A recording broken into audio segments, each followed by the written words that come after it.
Mummy, हम अपने साथ बंटी को भी होटल में लेकर चलते हैं। निखिल अपनी माँ चमेली से कहता। क्या? बिल्कुल नहीं, चमेली ने गुस्से में कहा। तेरा जन्मदिन है, आज मेरी सारी सहेलियाँ आएंगी और तू चाहता है मैं अपनी गरीब देवरानी के बेटे को अपने साथ होटल ले जाऊँ। इसके पास अच्छे कपड़े भी हैं मेरे साथ होटल चलने के लिए। हाँ बड़ी माँ, मेरे पास नए कपड़े हैं।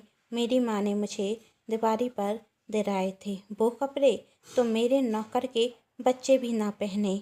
अब जा यहाँ से, चमेली ने बंटी को धक्का देते हुए कहा।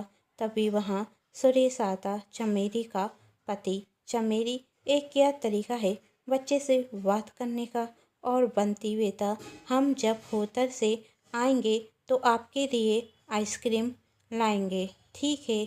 अब आप जाओ। बंटी वहाँ से अपनी माँ के पास पहुँच जाता और निखिल अपने मम्मी और डैडी के साथ होटल में जाता, जहाँ निखिल अपना केक कट करता और बाद में सब खाना खाते निखिल अपने लिए नूडल्स ऑर्डर करता। सब खाना खाने रखते। बाद में जब निखिल खाना नहीं खा पाता तब सुरेश कहता, निखिल बेटा, कितनी बार कहा है, खाना उतना ही लेना चाहिए जितना खा सको। अब वेस्ट हो गया ना। तब चमेली कहती, आज मेरे बेटे का जन्मदिन है, आप उस पर गुस्सा मत होइए। और खाना वेस्ट कहाँ हुआ, हम इसे पैक करा देते हैं। झूठी थाली का खाना बेहतर पैक नहीं करेगा। सुरेश कहता, फिर इसे कौन खाएगा? तब चमेली कहती, बेहतर नहीं करेगा तो मैं कर दूँगी और इसे बंटी को खाने दे देंगे और आपके आइसक्रीम के पैसे भी बच जाएंगे। क्या तुम बंटी को जूतन खिलाओगी? इसमें जूतन क्या जी, निखिल और बंटी भाई ही तो हैं। और फिर क्या बंटी कभी इतना अच्छा खाना खा सकता है? आप भी बहुत सोचते हैं। कहते हुए चमेली बेहतर से एक पॉलीथन लेती और खाने को पैक कर लेती और घर जाकर अपनी देवरानी गंगा को बुलाकर बंटी के लिए वही नूडल्स देते हुए कहती, हम बाहर खाने पर गए थे तो ये नूडल्स बंटी के लिए पैक करा लिए हैं। हाँ चाची, निखिल ने कहा, ये नूडल्स बंटी को दे देना, बहुत अच्छे हैं। वो मैंने अपनी थाली में बहुत सारे नूडल्स ले लिए थे पर मुझसे खाए नहीं गए, तो माँ ने बंटी के लिए पैक कर लिए। क्या भाभी, आप बंटी के लिए जूतन लेकर आई हैं? तब चमेली कहती, इसमें जूतन कैसी, बंटी और निखिल भाई ही तो हैं। छी भाभी, आपकी सोच इतनी गिरी हुई हो सकती है, मैं कभी सोच भी नहीं सकती थी।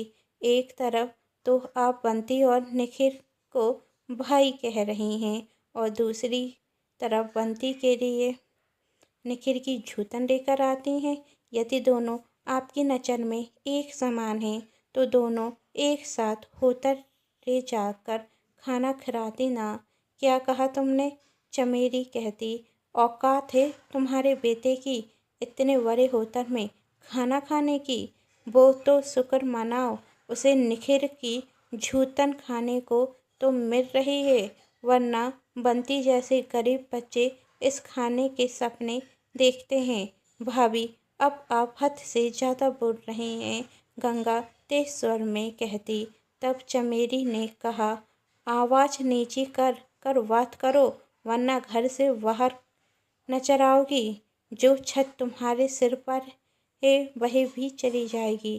कहते हुए चमेली वहाँ से चली जाती। तभी बंटी वहाँ आकर कहता, बड़े पापा, आप तो मेरे लिए आइसक्रीम लेकर आने वाले थे, तो कहाँ है? सुरेश कुछ कहे बिना ही वहाँ से चला जाता।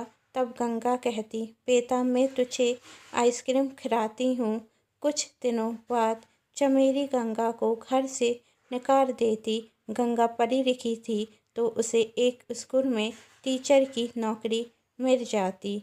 समय अपनी गति से चलता जाता, बंटी पर लिखकर एक अच्छी नौकरी करने रखता। उसके पास आज गाड़ी बंगला पैसा नौकर चाकर सब थे और दूसरी तरफ चमेली का बेटा शराबी और जुआरी होता और सारा धन पैसा जुए में हार जाता। इसलिए कहा जाता है बच्चों को संपत्ति में धन दौलत दो या ना दो, पर अच्छे संस्कार जरूर देने चाहिए। जिनके पास अच्छे संस्कार अच्छे गुण होते हैं वही बच्चे कभी भी भूखे नहीं रहते। कहानी पसंद आने पर चैनल को सब्सक्राइब, वीडियो को लाइक एंड शेयर जरूर कीजिएगा। Thanks for watching.